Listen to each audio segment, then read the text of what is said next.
Hey, everybody, welcome to the program, WRSA Radio. I am your host, Grenadier One. As always, I hope you're having a wonderful week. Um, I do want to acknowledge a sad note this week. We learned that comedian Norm MacDonald passed away at the age of 61 after fighting a 9 year long battle with cancer. He kept that private, even hiding it from friends and family. So it came as a shock to everyone, even people who knew him. Now, I don't really care too much about celebrities and their passing, and it doesn't really ever impact me at all. But there are a few of them that I feel are far more genuine than others, and thus their deaths hit me like somebody who might be closer to me. And this is one of those for me. I've been a fan of Norm for 30 years, going back to his time on Saturday Night Live, and even before that, I had seen him on some shows before his time on SNL. But he was the host of Weekend Update on that show, and he was just a truly talented person, and maybe the last, or at least one of the last, non PC comedians who paid a pretty heavy price for that. He was virtually blacklisted by Hollywood for his refusal to pull punches and follow their narrative. And he was a fairly conservative guy in his private life, a religious person, and even though it's necessarily his public persona wasn't necessarily that, but he was in his private life, and he will be missed. He will be missed. His voice will definitely be missed. But anyway, so let's move on to our topic for today. In my last conversation with Concerned American, he and I had a discussion that went along the lines of this. The time to try and make people aware of the coming danger is past. All we can do now is convince people that they have the ability to do something about it.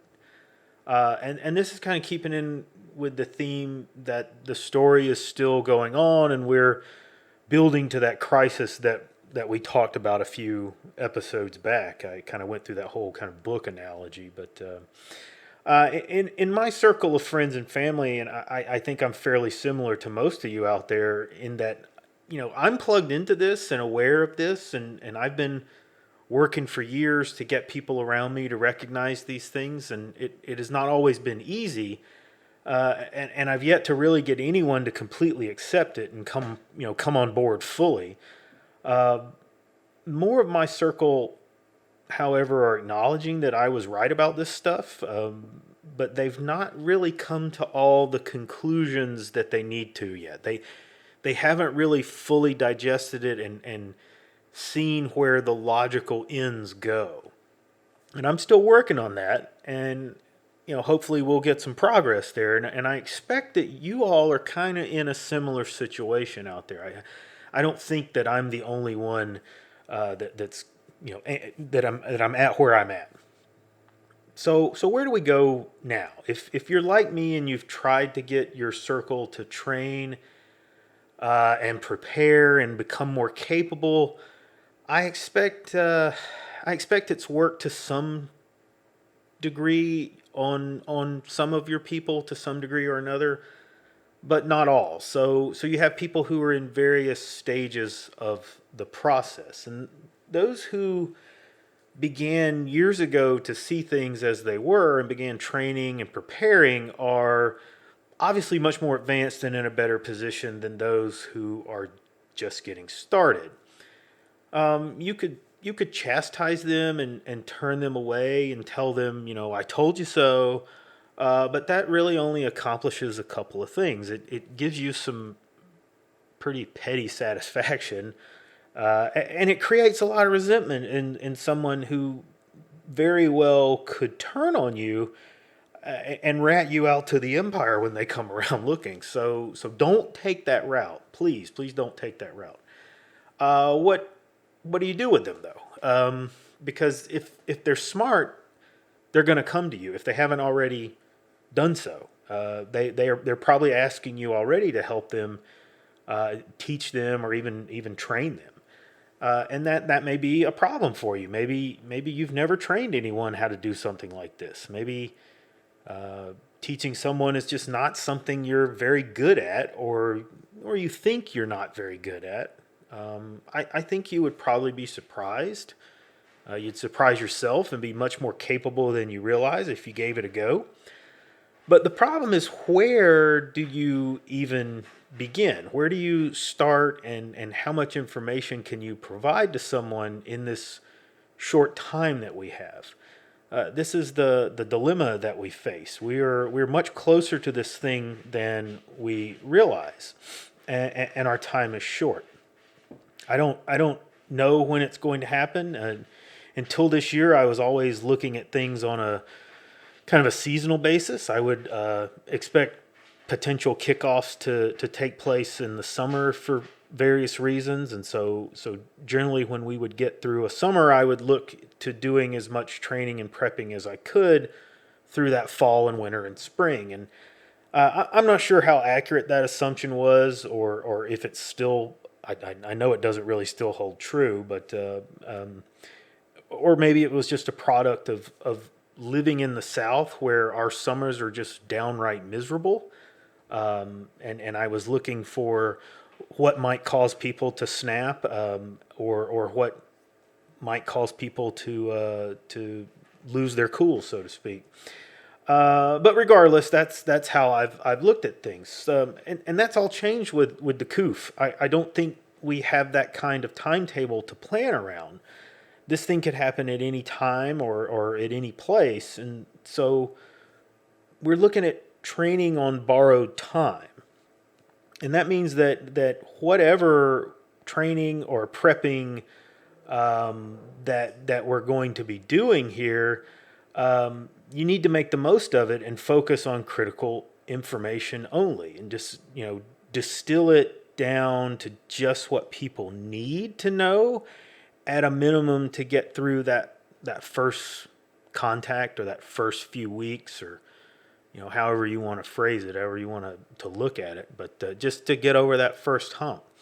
And after that, it's going to be on the job training, really, for all of us, even the ones who have probably got a lot more training than professionally than the rest of us. But what that means is you have to be very simple and compact in what you're training. You need to focus on things, and you need training material that will get those points across in as refined and simple a way as possible. Well, I have a potential solution to this problem, and that is merit badge handbooks. As you may or may not recall, I was a scout leader for my son in his time with the Boy Scouts. He's an Eagle Scout, and we spent 10 years in the program, and regardless of what you think of the program now, back then I could not recommend it enough. It was a phenomenal experience, and I would not change anything at all about it. Maybe do more, but other than that, no. It's fairly common knowledge that Boy Scouts earn merit badges, and that those badges are focused on a particular skill set. What a lot of people might not know is that for each of those merit badges, there's a book, and the book details all of the skills and knowledge that the scout must learn and practically demonstrate in order to earn and be awarded that particular merit badge. It's not really an extensive or in-depth knowledge of each topic, but it is enough to give you practical experience and understanding of the subject so that you're competent in it, whatever it is.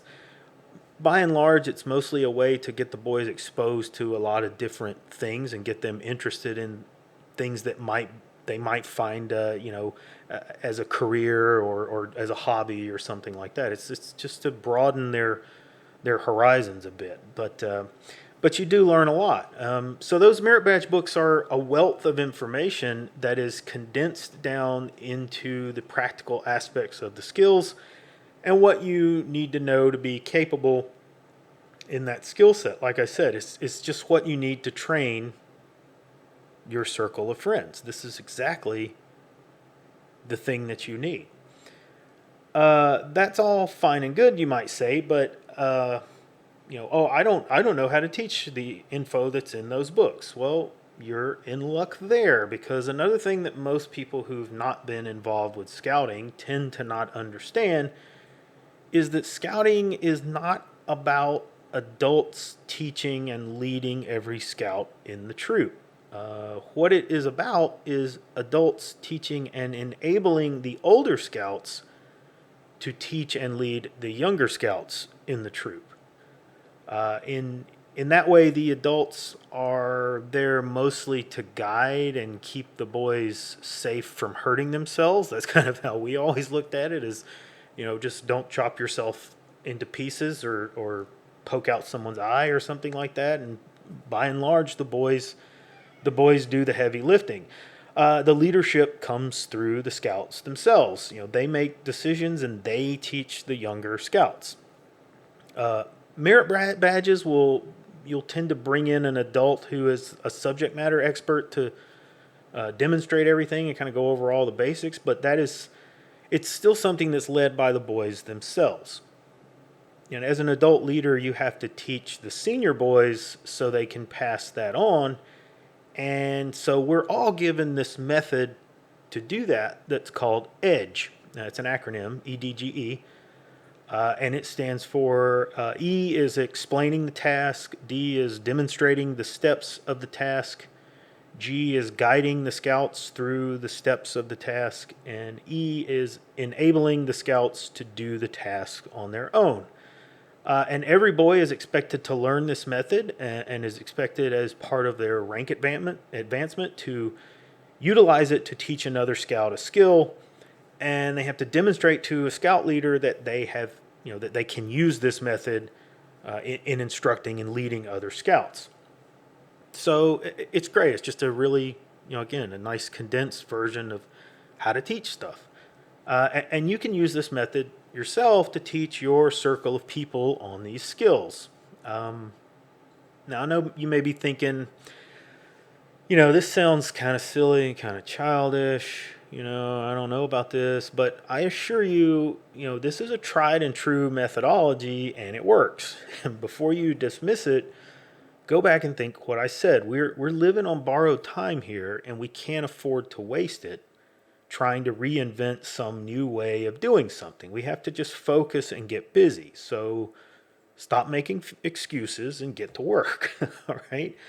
We're running out of time here, folks. Well, we have a method and a source of information, but where do you get the books? And which books should you get? Well, first off, the where. Every Scout Council, which you'll probably have more than one council in your state. If you're a small state, it might just be one, but usually there's more than one. Every council has what's called the Scout Store, and you look up your local council and you find its headquarters building, and usually that is where the Scout Store will be. You go there and they will have those merit badge books for you to purchase. Now the books are between $5 and $8, something like that. Some of them are a little more expensive because they're larger. Now the price may have gone up a little bit since we got out of the program. But that's about where it was, 5 or 6 years ago when we got out of the program. It's mostly the cost of printing, and there's a little bit on top of that goes to the local council. And I know some of you are probably not wanting to support the program now with what they've done to it, but let me assure you that no one is more angry than those of us who went through it and had our sons involved with it and poured so much into it, only to see it become the latest victim to the assault on culture. Trust me when I tell you that I feel that same concern. I don't necessarily like supporting that anymore and giving that program the money and the time that I used to. But what I am telling you is that we're fighting to stop that kind of thing from happening. And the pennies that you give them, that they're gonna get off of this, are far outweighed by the results you will get from the material and how it arms and enables those you will be instructing. And if that's not good enough for you, you can go and find electronic versions of the books online, but they're not really as good as the printed books. You just you have to do an internet search, and there are different web pages out there. I'm not going to link to any of them because there's just a bunch of different ones, and they'll have the contents of the book, but they're going to be minus some of the photographs and diagrams, and there's sidebar information that's in the books that is just not going to be in those kind of electronic versions. Those are supposed to be just like quick reference sheet for the boys, in absence of them having a book. It's kind of what we always used it for was, if a boy showed up and said, "Oh, I forgot my book," you would give them here's the printed off version that I did off of the internet for you to get through the training or whatever the boys were doing. But now you know how to get them. But which books should you get? Well, let's look at that. The military breaks down skills for the fight into a few categories. At its most basic, the fighter needs to know how to shoot and move and communicate and sustain. Well, what do those mean, and what merit badge books correspond to them? Shooting is the most obvious, and the book that goes with that is the Rifle Merit Badge.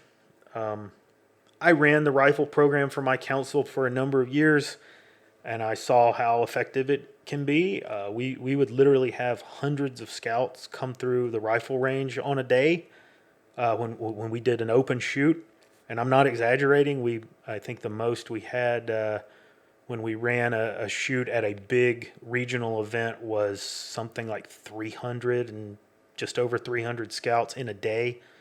And they'd come through and they'd fire 10 rounds and then go on about their day doing other stuff. But that's a long day, and you have to kind of have your ducks in a row to get that many young people onto a range safely. So it's a good program. The merit badge is kind of a slimmed down version of the NRA basic rifle. And very often we would combine the two, so the boys would get the merit badge as well as the NRA qualification. It's solid range shooting fundamentals, and it's perfect for someone who's got just a very basic knowledge of handling a rifle. Now, I would add to that drilling, magazine changes and malfunction clearances, but that's just me, and your mileage may vary depending on the time you have or the people you're dealing with. Some of your folks may have had more, more shooting rifle training than others. So going on, movement. I would grab 2 books for this one. Now, the skill or the classification is probably more tactically focused from the way like the Army puts it. They're looking more focused on fire and movement and individual movement techniques. However, you can't get to that point unless you can move over distances and carry some loads. So the hiking merit badge and the backpacking merit badge are the most applicable here. So I would get those books. And don't just read the books. It's one thing to read a book or watch a video about a physical skill. It's quite another thing to actually do it. You need to get out and do the work. If I recall correctly, the hiking badge is 75 miles of hiking that starts, it's in stages. It starts with 2-mile distances, and you work up to 20 miles. And I think we did 2 20-mile hikes, if I remember correctly. And that's all with a light load, like a day pack. But the backpacking is more, and it's done in like 10-mile segments and includes camping overnight. So it's good training and preparation, and I would advise you to do those above all of these. Communicate, that's a pretty easy one, the ham radio or radio merit badge. And you can supplement this one with other material that you may have that's more specific to the radios that you are using or would use. Your radio manuals or whatnot, software you might be using to program your radios, that kind of thing. You could add to that maybe there's several different communicator or communications merit badges. Generally, those are built around like doing things on the internet and stuff like that. So they probably aren't necessarily applicable, but if I remember correctly, there was a signal flag. It wasn't a merit badge anymore. It used to be, but there was a pamphlet or there was something about hand signal flags. That might be something you want to get into. I probably wouldn't spend any time with that. I would just focus on the radio. Sustain this or sustainment. This is the area that is a little more extensive than the others because it involves a broader portion of time in your day-to-day activities if you're out in the field or you're out and about. Sustainment is about taking care of yourself out there in the field, your health and your hygiene and your food and shelter, and all those measures you take to survive. So the books I would recommend for that: first aid, camping, emergency preparedness, cooking, and that backpacking book again as well, because it teaches you how to live out of your pack. There's a couple of others that you could add to that. There's a survival merit badge if you wanted to get into that sort of deeper level of things, if you find you have additional time. But those are the primary ones, I think. And not all the aspects of those books will apply for for all of this. For example, the cooking merit badge is quite a lot of material. I think that if I remember correctly, it is the largest of the books, and it's got like 75 or 80 pages to it. Because it is designed for not just cooking outside or teaching the boys to cook at camp. It's about teaching the boys how to cook at home. And so planning the meals, building a menu, buying the food, and how to prepare it and everything. So it goes into a lot more extensive aspects of cooking, things that I would expect that you guys would know, so you could skip over that part. But if you've not done much cooking outdoors in the woods, then the rest of the information is really really pretty good stuff. So there it is, and it's not an extensive list, but I can assure you that there's a lot of information contained in those books, and in combination with that teaching method, it will get someone who's just a total novice up to speed in, with existing in the field or out and about, and being competent. They'll have a pretty good idea of how to handle themselves, in the things that they're doing. It's not all of the tactical training that people would need by any stretch of the imagination. Don't confuse that. You should get to someone while you still can that has a military background and trains those skills effectively. If you combine that with what I've given you, I think you will be probably as good as can be expected, and certainly as good as we have, probably have the time to build. The hiking one, I think, is the critical aspect of this, because not only is it a chance to exercise your fat ass, it's a chance to work out carrying your gear and dealing with taking care of your feet, and all those other things that come with walking 20 miles in a few hours. And that can be very eye-opening for people who've never done that. Dealing with blisters on your feet and having to push to get through a section of trail or path to get to the end. That can be a gut punch for some people. My suggestion to you for that would be, yes, start out, at a local park or something like that, but then go to somewhere that is a long trail that is not very easy to get out of, because you want to put people in situations where they cannot easily quit.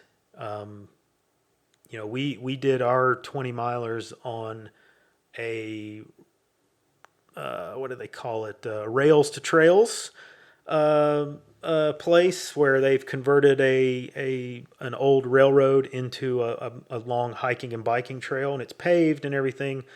But there's just really long stretches where there's nothing. We were in the middle of the woods walking this trail, and there's no easy way to get out of it. To get out of that area, if you break down and you just can't move anymore, you're calling somebody on a golf cart. The local sheriff's office had carts that they would drive out there to come get you, but that's not what you want to do. So you people would push through pain, push through broken things and whatnot, and get to the end of that. And you want to put people in that kind of situation because it's a gut check. So that's the most critical thing, I think, is just getting out there and doing these things, getting off the couch. But I hope this helps out, and I welcome your feedback on it, your ideas and your contributions to it. Please hit me up on Gab or down in the comments with your suggestions and thoughts on it. That's all I got time for today, folks. Like and subscribe. Come see us over on Gab and the Mothership, and I will see you on the next episode.